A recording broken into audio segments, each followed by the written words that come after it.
Salut, c'est le Corbeau Écolo. Aujourd'hui, on va parler d'un sujet qui brille autant que le soleil, qui souffle autant que le vent, et qui parfois tombe aussi à l'eau. Les énergies renouvelables. Alors attention, quand on dit énergie renouvelable, on parle pas de ta motivation du lundi matin qui disparaît au premier mail de ton supérieur.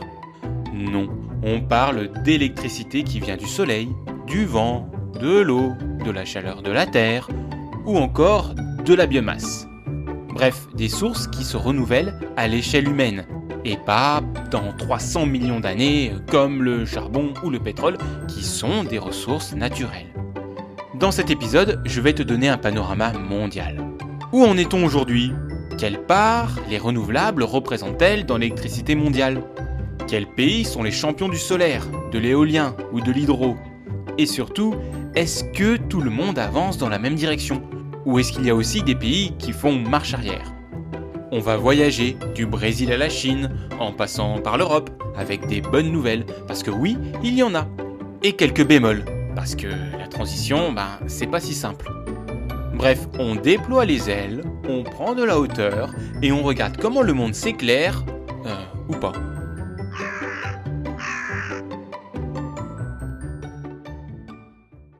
Bon, avant de sortir les grands chiffres et les records, mettons-nous d'accord sur ce qu'on appelle énergie renouvelable. En gros, ce sont des sources d'énergie qui se régénèrent naturellement à l'échelle de nos vies humaines. Contrairement au pétrole ou au charbon, qu'il faut attendre quelques millions d'années pour voir se reformer, là, on parle d'énergie qui reviennent toutes seules, et rapidement. Petit inventaire. Le soleil avec le solaire voltaïque, les panneaux qu'on voit fleurir partout, et le solaire thermique, qui chauffe de l'eau grâce à la chaleur.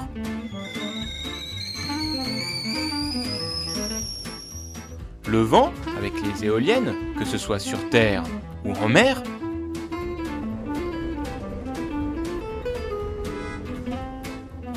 L'eau, via l'hydroélectricité, des barrages aux petites centrales de rivières.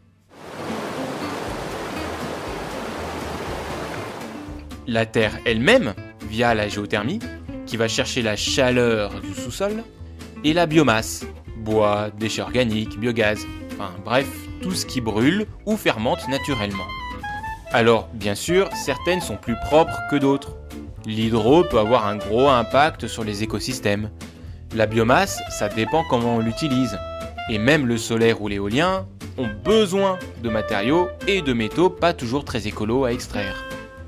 Mais la grande différence avec les énergies fossiles, c'est qu'elles n'épuisent pas une ressource finie et qu'elles émettent beaucoup moins de CO2 une fois installées. Bref, on parle pas de magie, on parle de physique. Mais de la physique qui peut nous aider à sortir de notre dépendance face au pétrole, au gaz et au charbon.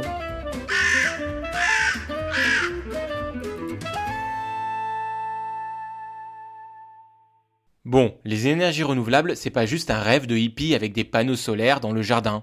C'est aujourd'hui une réalité très concrète dans le système énergétique mondial. D'abord, la grande nouvelle. En 2023, les renouvelables ont dépassé 30% de la production mondiale d'électricité. Et ça, c'est une première historique. On était encore autour de 20% il y a une dizaine d'années. En gros, ça grimpe vite. Deuxième chiffre à garder en tête, près de la moitié de la capacité électrique installée dans le monde est désormais renouvelable.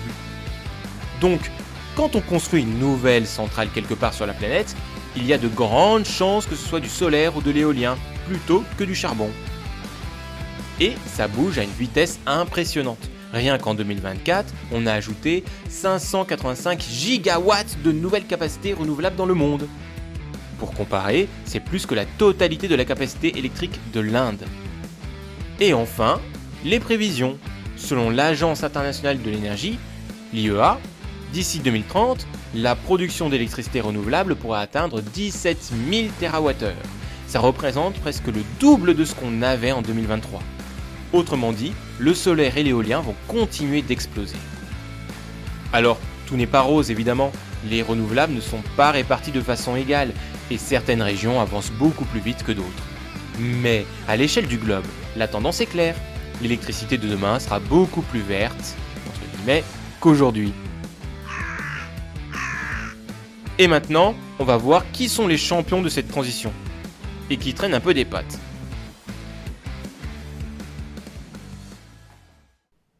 Alors, qui sont les bons élèves des énergies renouvelables?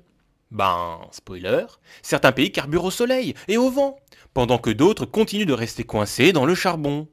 Premier stop, le Brésil. Ici, les renouvelables, c'est pas une option, c'est quasiment la règle. Plus de 85 à 90% de l'électricité brésilienne vient de sources renouvelables. Grâce surtout à l'hydroélectricité. Mais attention, ce n'est pas que du barrage. Le solaire et l'éolien explosent aussi depuis quelques années. Bref, si l'électricité mondiale ressemblait au Brésil, on aurait déjà bien avancé dans la transition. Ensuite, direction l'Union européenne. Ouais, j'ai pas réussi à trouver mieux comme musique. En 2023, près de 47% de l'électricité de l'UE venait des renouvelables. Et certains pays cartonnent. Le Danemark, par exemple, qui tire plus de la moitié de son électricité de l'éolien. L'Espagne s'impose aussi comme un géant du solaire et de l'éolien. Et l'Allemagne poursuit sa transition, même si la sortie du nucléaire complique un peu les choses. Et puis bien sûr, impossible de passer à côté de la Chine. C'est le plus gros consommateur de charbon au monde, mais aussi le plus gros investisseur dans les renouvelables. Rien qu'en 2023, la Chine a installé autant de panneaux solaires que le reste du monde entier réuni. C'est énorme. Résultat, sa capacité solaire a doublé en un an. Alors oui, elle émet encore énormément de CO2, mais sa bascule vers les renouvelables est colossale. Ces exemples montrent que la transition peut prendre des formes très différentes. Au Brésil, c'est l'hydro historique qui domine. En Europe, c'est le mix solaire-éolien qui monte. Et en Chine, c'est la force brute industrielle qui permet d'installer à une vitesse folle. Et ce n'est pas fini, d'autres pays comme l'Inde, le Maroc ou le Chili avancent aussi vite, chacun avec leurs atouts naturels et leur politique énergétique. Bref, il y a de quoi être optimiste quand on regarde ces trajectoires. Mais, parce qu'il y a toujours un mais, certains ont plus de mal. Et parfois, la part des renouvelables peut même reculer. Bon, on va voir ça tout de suite. Bon, on a vu les champions, ceux qui flambent au soleil et s'envolent au vent. Mais soyons honnêtes, partout, ça n'avance pas aussi vite. Et parfois, les renouvelables reculent carrément. Exemple numéro 1, le Chili. Le pays avait connu une croissance impressionnante de ses renouvelables, notamment solaires et éoliens. Mais récemment, leur part a baissé. Pourquoi ? À cause d'une dépendance énorme à l'hydroélectricité. Avec les sécheresses, les barrages ont tourné au ralenti et le pays a dû compenser avec plus de gaz et de charbon. Comme quoi, dépendre trop d'une seule source renouvelable, ça peut piéger. Exemple numéro 2, l'Uruguay. C'est souvent cité comme un modèle, avec plus de 90% d'électricité renouvelable. Mais là aussi, quand la météo fait des siennes, l'hydro baisse. Et du coup, les fossiles remontent ponctuellement. Moralité, même les bons élèves peuvent se faire rattraper par le climat. Et puis, il y a des cas de stagnation. Par exemple, le Japon. Depuis Fukushima, le pays a réduit le nucléaire, mais n'a pas vraiment compensé par du renouvelable au niveau attendu. Résultat, une grosse partie de son électricité reste fossile, surtout du charbon et du gaz importé. Le Japon installe du solaire, oui, mais beaucoup trop lentement par rapport à ses besoins. Ces exemples montrent deux choses. Les renouvelables ne sont pas magiques. Si on mise tout sur une seule énergie, par exemple l'hydro, on est vulnérable aux aléas climatiques. La transition dépend aussi de choix politiques et économiques. Certains pays préfèrent continuer avec du charbon ou le gaz, plutôt que d'accélérer sur le solaire ou l'éolien. Bref, si la tendance mondiale est positive, il y a des coups de frein, des reculs et parfois des blocages. Et justement, pour finir, on va parler des défis et leviers. Qu'est-ce qui freine encore la transition? Et qu'est-ce qui pourrait vraiment l'accélérer?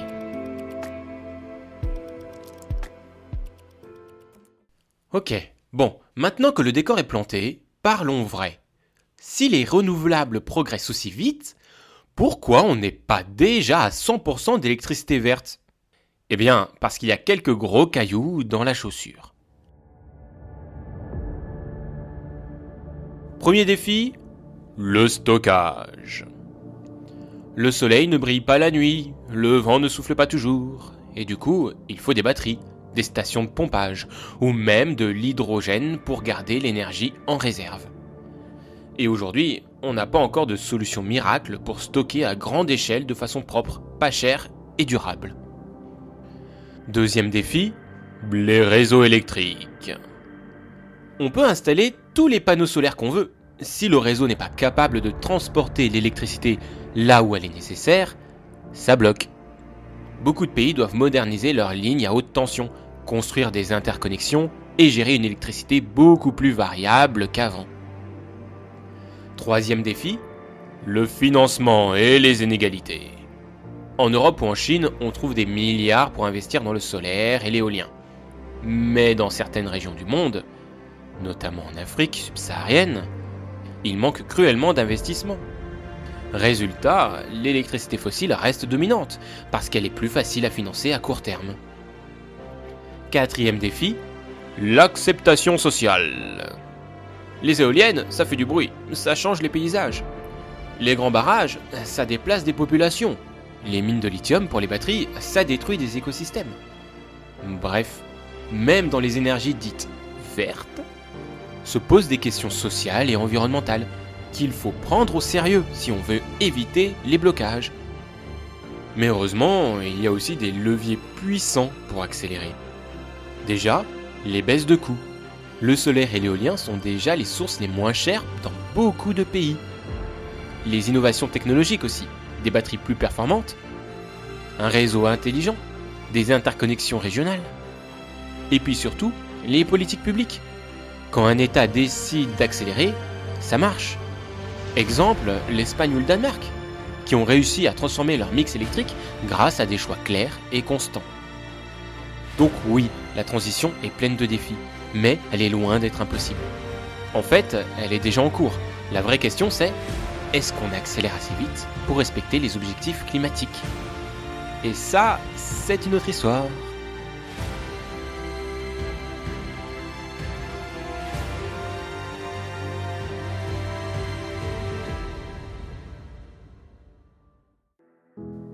Voilà, on arrive à la fin de cet épisode. Ce qu'on peut retenir, c'est que les énergies renouvelables ne sont plus une utopie d'écolo rêveurs. Elles progressent partout, elles sont de plus en plus compétitives et elles peuvent vraiment remplacer les fossiles. Mais il reste des défis énormes, le stockage, les réseaux, le financement, la justice sociale. Rien n'est simple, mais les leviers existent et les solutions aussi. Alors, la question, elle est surtout politique et collective. Est-ce qu'on choisit d'accélérer ou est-ce qu'on continue à pédaler avec le frein à main? En attendant, si cet épisode vous a plu, n'hésitez pas à le partager autour de vous, à en parler à votre voisin ou même à votre belle-mère. Bon, faut bien choisir son moment, mais vous voyez l'idée. Et surtout, abonnez-vous pour ne pas rater les prochains épisodes. Sur ce, je vous dis comme d'habitude à vos gourdes et vélos, et on se retrouve dans 2 semaines pour un prochain épisode. Allez, salut!